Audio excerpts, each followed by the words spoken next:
Hi all, welcome to SQL lecture day 4 by Affordable AI. So, जो हमने installation का video देखा था जिसमें हम SQL को प्रॉपरली MySQL को हमने इंस्टॉल किया था, ठीक है। आज हम उसी MySQL को ओपन करेंगे और उसको उसके UI को थोड़ा समझेंगे किस तरह से होता है, अब क्वेरी किस तरह से लिखते हैं, उसके विंडोज किस तरह से होते हैं। Okay, so let's start. जैसे ही आप ओपन करोगे इंस्टॉल करने के बाद MySQL, तो आपको क्या होगा, ये pre install connection one establish करके मिल जाएगा, ठीक है। इस तरह से आपकी विंडो ओपन होगी और आपके पास एक वन कनेक्शन इंस्टॉल होकर मिल जाएगा। अगर आपके पास कनेक्शन इंस्टॉल नहीं है तो आप प्लस आइकॉन पे क्लिक करके भी न्यू कनेक्शन क्रिएट कर सकते हैं। जैसे मैं यहाँ पे न्यू ऑन करके कनेक्शन करके क्रिएट कर रहा हूँ, फिर यहाँ पे दे देता हूँ मैं ओके, ठीक है। तो इस तरह से हमारा न्यू कनेक्शन क्रिएट हो जाता है सर्वर के साथ। फिर हम इसे क्लिक करेंगे करके ओपन करेंगे। फिर इंस्टॉलेशन के टाइम पे जब हम जो हमने पासवर्ड सेट किया था वो पासवर्ड हम यहाँ पे पुट कर देंगे एक कनेक्शन को ओपन करने के लिए।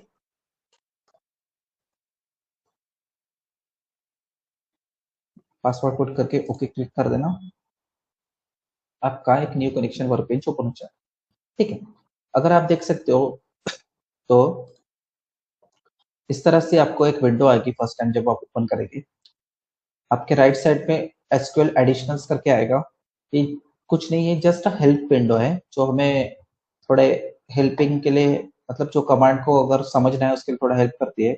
ये तो स्निपेट ही होता है, मतलब एक स्क्रीनशॉट जैसे ही होते हैं ये वाले। यहाँ पे कंटेक्स्ट हेल्प में अगर क्लिक करोगे आप किसी भी क्वेरी को यहाँ से सिलेक्ट करोगे तो उसके रिलेटेड डिस्क्रिप्शन आपको यहाँ मिल जाते हैं, ठीक है। सो ये तो ज़्यादा यूजफुल होती नहीं इसलिए मैं इसे हाइड ही रखता हूँ, ठीक है। उसके बाद हमें लेफ्ट साइड में स्कीमा मिल जाता है। स्कीमा मतलब जस्ट अ फोल्डर स्ट्रक्चर की तरह होता है, ठीक है, जिसके अंदर डाटाबेस टेबल सब मेंशन होते हैं, it's like a structure whole, ठीक है। फिर हमारे पास यहाँ पे एडमिनिस्ट्रेटर राइट्स होते हैं, ठीक है। यहाँ पे हमारे पास फाइल एडिट व्यू का ऑप्शन वगैरह होता है, ठीक है। बाद में अगर आप यहाँ पे देखोगे तो ये हमारा क्वेरी विंडो होता है, यहाँ पे हम अपनी पूरी क्वेरी लिखते हैं एसक्यूएल क्वेरीज, ओके। अगर आप नीचे देखो तो आउटपुट विंडो होता है, ठीक है। जो भी क्वेरी आप ऊपर लिखते हैं वो प्रॉपरली एग्जीक्यूट हुई है या नहीं हुए हैं वो हमें आउटपुट विंडो में दिख जाता है, ठीक है। अगर प्रॉपरली एग्जीक्यूट हुई होगी तो आपको यहाँ पे ग्रीन में राइट सिंबल आ जाएगा, नहीं हो हुआ होगा तो क्रॉस में आ जाएगा, ठीक है।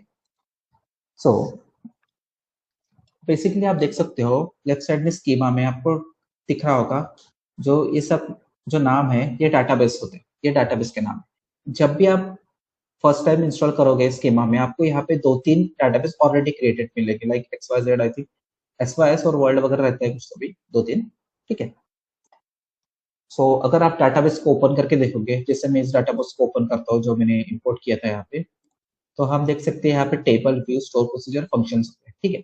मैंने जैसे आपको बताया था डाटाबेस के अंदर होते हैं टेबल्स, ठीक है। टेबल के अंदर क्या होता है, टेबल के अंदर डाटाज होता है, सब जो अपन डाटा इंसर्ट करते हैं, ठीक है। टेबल को जैसे क्रिएट करूंगा ना, यहाँ पे मुझे multiple types of create table दिखेंगे। देखो मैंने बोला था एक डाटाबेस के अंदर मल्टीपल टेबल्स भी हो सकते हैं, ठीक है। मल्टीपल वैसे तो एक डाटाबेस के अंदर बहुत ही टेबल होते हैं। आप देख सकते हैं यहाँ पे एड्रेस टेबल है, एड्रेस टाइप का टेबल है। अगर किसी भी टेबल के ऊपर मैं क्लिक करता हूँ ना तो उसके अंदर के कॉलम्स पे मैं देख सकता हूँ स्कीमा से। देखो उसको, उसका फर्स्ट कॉलम है क्या है, एड्रेस आईडी है, दूसरा कॉलम है उसका एड्रेस लाइन है, ठीक है। जिस तरह से मैंने कहा था स्कीमा मतलब एक स्ट्रक्चर ही होता है। देख सकते हो आप, पहले डाटाबेस आ गया, फिर उसके अंदर टेबल्स आ गए। टेबल्स के अंदर मल्टीपल टाइप्स ऑफ टेबल थे, जैसे एड्रेस, एड्रेस टाइप। फिर टेबल को ओपन किया तो उसके अंदर कॉलम्स है, फिर उसके अंदर आया कि मल्टीपल टाइप्स कॉलम कौन कौन से, तो एक लाइक का स्ट्रक्चर ही हो गया, ठीक है। इसे अभी के लिए क्लोज कर देंगे, आगे समझेंगे इसे क्या होता है। तो फिर ये हमारा क्वेरी टैब होता है जहाँ पे हम हमारे एसक्यूएल क्वेरी देखते हैं, ठीक है। तो हम अभी डाटाबेस क्रिएशन देखेंगे कि हम डाटाबेस कैसे क्रिएट कर सकते हैं। आपको मालूम है मैंने बताया था कि सबसे पहले हमें डाटाबेस क्रिएट करना पड़ता है, फिर उसके अंदर हम टेबल क्रिएट करते हैं, फिर उसके अंदर हम किसी भी डाटा को इंसर्ट करते हैं, ठीक है। सो डाटा, अगर हमें डाटाबेस क्रिएट करना है तो हमारे पास एक कमांड होती है क्रिएट। किसी भी चीज को क्रिएट करने के बाद लिए हम सबसे पहले लिखते हैं क्रिएट, क्रिएट। फिर क्या क्रिएट करना है हमें, डाटाबेस, डाटाबेस, और किसी भी डाटाबेस का नाम, ठीक है। जैसे मैं यहाँ करता हूँ न्यू टीबी, मतलब डाटाबेस। यहाँ पे देता हूँ मैं सेमी कॉलम। सेमी कॉलम एक फुल स्टॉप की तरह एक्ट करता है। जिससे ही आप इंग्लिश में एक सेंटेंस लिखते हो, सेंटेंस को क्लोज करने के लिए आप फुल स्टॉप देते हो ना, उसी तरह यहाँ पे हम किसी भी क्वेरी को एंड करने के लिए क्या देते हैं, सेमी कॉलम। अगर आप सेमी कॉलम नहीं दोगे और आप आगे जाके नेक्स्ट क्वेरी राइट करोगे तो आपको एरर आएगा।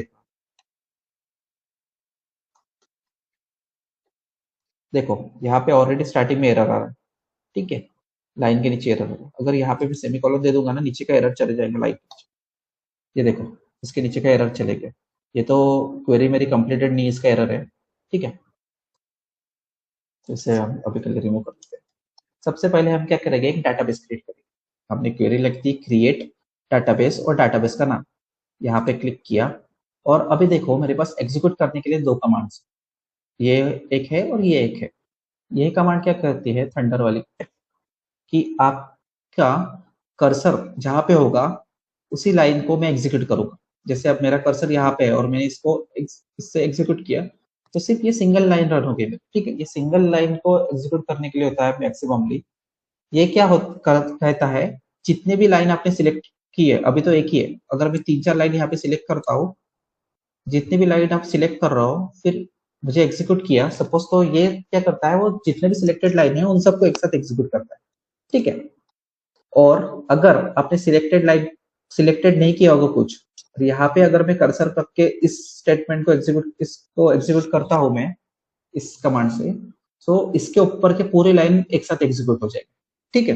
मतलब ये क्या करता है, सिलेक्टेड लाइन को एग्जीक्यूट करने में हेल्प करते हैं, और नहीं तो ओवरऑल लाइन को एग्जीक्यूट करने में, जो कि थोड़ा प्रॉब्लमेटिक है। हम ये सिंगल लाइन वाला मैक्सिमम यूज करते हैं, नहीं तो सिलेक्ट करके फिर ये वाला यूज करते हैं, ओके। अब देखो मैंने जैसे ही बोला था कि आपको मालूम पड़ जाएगा कि आपने भी जो भी क्वेरी लिखी है वो प्रॉपरली आपकी एग्जीक्यूट हुई है कि नहीं, एग्जीक्यूट करने के बाद। जैसे मैंने ये क्वेरी लिखा, फिर इससे एग्जीक्यूट कर दिया, तो आप नीचे देख सकते हो एक्शन आउटपुट में आपको मालूम पड़ गया कि आपकी प्रॉपरली एग्जीक्यूट हो गया। देखो ग्रीन में राइट आ गया, मतलब आपकी क्वेरी प्रॉपरली एग्जीक्यूट हो गई, मतलब आपका डाटाबेस क्रिएट हो गया। पर जब आप स्कीमा में देखोगे तो आपका डाटाबेस तो अभी तक आपको विजिबल है नहीं, ठीक है। तो अगर आपको डाटाबेस को विजिबल करना है तो सिर्फ राइट क्लिक कीजिए और इसे रिफ्रेश कर दीजिए। जैसे ही आप रिफ्रेश करोगे तो आपको देखो न्यू डाटाबेस करके आपका डाटाबेस का नाम यहाँ पे रिफ्लेक्ट हो जाएगा स्कीमा में, ठीक है।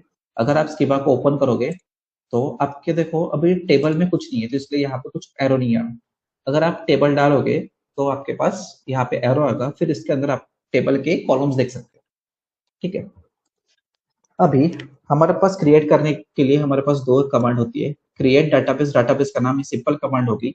नेक्स्ट कमांड हमारी होती है क्रिएट डाटाबेस